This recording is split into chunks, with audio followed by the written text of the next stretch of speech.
Hamas کی جانب سے یرغمال بنائے گئے اسرائیلی شہریوں کی رہائی کے بدلے اسرائیل میں قیدی فلسطینی شہریوں کی رہائی کا امکان فتح تحریک کے رہنما مروان البرغوثی کو شاہ سرخیوں میں لے آیا ہے۔ حالیہ دنوں میں ان کا نام فلسطینی اتھارٹی کے ممکنہ نئے صدر کے طور پر سامنے آیا ہے۔ حماس کا اصرار ہے کہ قیدیوں اور یرغمالیوں کے تبادلے کے ضمن میں ہونے والے کسی بھی نئے معاہدے کے تحت انہیں رہا کیا جانا چاہیے۔ حماس کے رہنما اسامہ حمدان کے مطابق ایک تحریک کے طور پر انہوں نے واضح موقف اپنایا ہے جس پر وہ اب بھی قائم ہے کہ اسرائیلی جیلوں میں قید تمام فلسطینی قیدیوں اور زیر حراست افراد کی بغیر کسی شرط کے رہائی ہونی چاہیے۔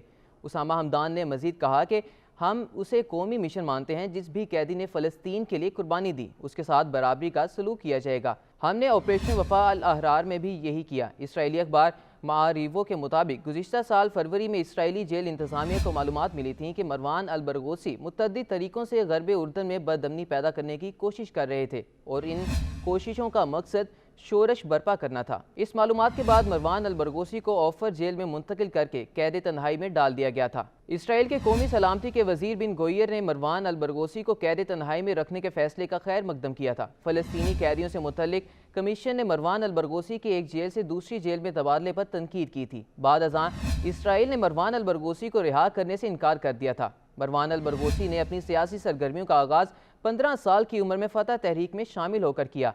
اس وقت فتح تحریک کے سربراہ یاسر عرفات تھے۔ جیسے جیسے ان کا سیاسی کیریئر بڑھتا گیا انہوں نے فلسطینی جدوجہد کے لیے آواز بلند کرنا مزید تیز کر دیا۔ مروان البرغوثی کو سن 2002 میں اسرائیل نے آپریشن ڈیفینسو شیلڈ کے دوران گرفتار کیا تھا۔ اسرائیل نے ان پر الزام لگایا تھا کہ انہوں نے عسکری گروہ کتائب شہداء الاقصی کی بنیاد رکھی، لیکن مروان البرغوثی نے اس الزام کی تردید کی۔ اس تنظیم نے فلسطینی علاقوں میں اسرائیلی سپاہیوں اور آبادکاروں کے خلاف مہلک حملے کیے تھے۔ مروان البرغوثی کو انہی الزامات کے تحت 5 بار عمر قید کے ساتھ ساتھ مزید 40 سال قید سخت کی سزا سنائی گئی تھی۔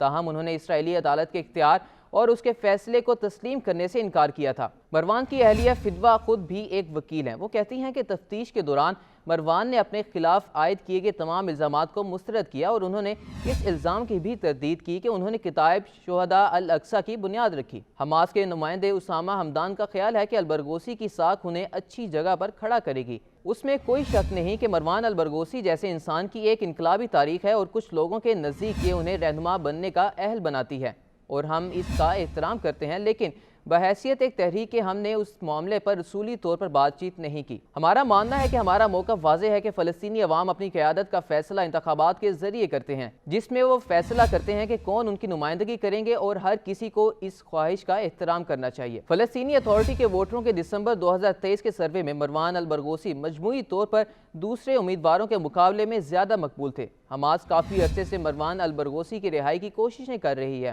حماس میں عرب اور اسلامی تعلقات کے دفتر کے سربراہ خلیل الحیا کا ایک بیان نومبر 2021 میں تحریک کے ٹیلی گرام چینل پر شائع ہوا تھا، جس میں انہوں نے کہا تھا کہ تبادلے کے معاہدے کے ناموں کی فہرست میں ہم مروان البرغوثی اور احمد سعادت کو شامل کرنا چاہتے ہیں۔ اسرائیل نے 2011 میں اسرائیلی فوجی گلاد شالیت کو اپنی جیلوں میں قید فلسطینی قیدیوں کے ساتھ تبادلے کے معاہدے کے تحت البرغوثی کو رہا کرنے سے انکار کر دیا تھا۔ اس معاہدے میں غزہ میں حماس کے رہنما یحییٰ السنوار کی رہائی بھی شامل تھی۔ سیاسی تجزیہ کاروں کا کہنا ہے کہ فلسطینی اتھارٹی کو ممکنہ طور پر مروان البرغوثی کے حوالے کرنے کا تعلق حماس اور اسرائیل کے درمیان ہونے والے تبادلے کے معاہدے سے ہو سکتا ہے۔ تجزیہ کاروں کے مطابق البرغوثی کی رہائی حماس کے مفاد میں ہوگی۔ اس سے فتح تحریک کی تعمیر نو، فلسطین لبریشن آرگنائزیشن کی بحالی اور مفاہمت پیدا کرنے میں مدد ملے گی۔ لیکن کیا مروان البرغوثی جیل میں رہ کر فلسطینی اتھارٹی چلا سکتے ہیں؟ تجزیہ کاروں کے مطابق ایک تجویز یہ ہے کہ البرغوثی جیل کی کوٹری سے صدارت سنبھالیں گے۔ یہ سوچا جا رہا ہے کہ نائب صدر حقیقی کردار ادا کریں گے اور اس کے بعد اسرائیل پر دباؤ ڈالا جائے گا کہ وہ برغوثی کو رہا کرے تاکہ وہ مؤثر طریقے سے حکومت کریں۔ دوسری جانب کئی تجزیہ کاروں کا خیال ہے کہ البرغوثی کا جیل کے اندر سے اقتدار سنبھالنا ایک حقیقت سے دور کی تجویز ہے۔ اسرائیل مروان البرغوثی کو رہا کرنے کے حوالے سے دباؤ محسوس نہیں کرے گا اور وہ مواصلات تک بہت کم رسائی کی وجہ سے قید تنہائی سے حکومت کرتے ہوئے یکسر غیر مؤثر ہوں گے۔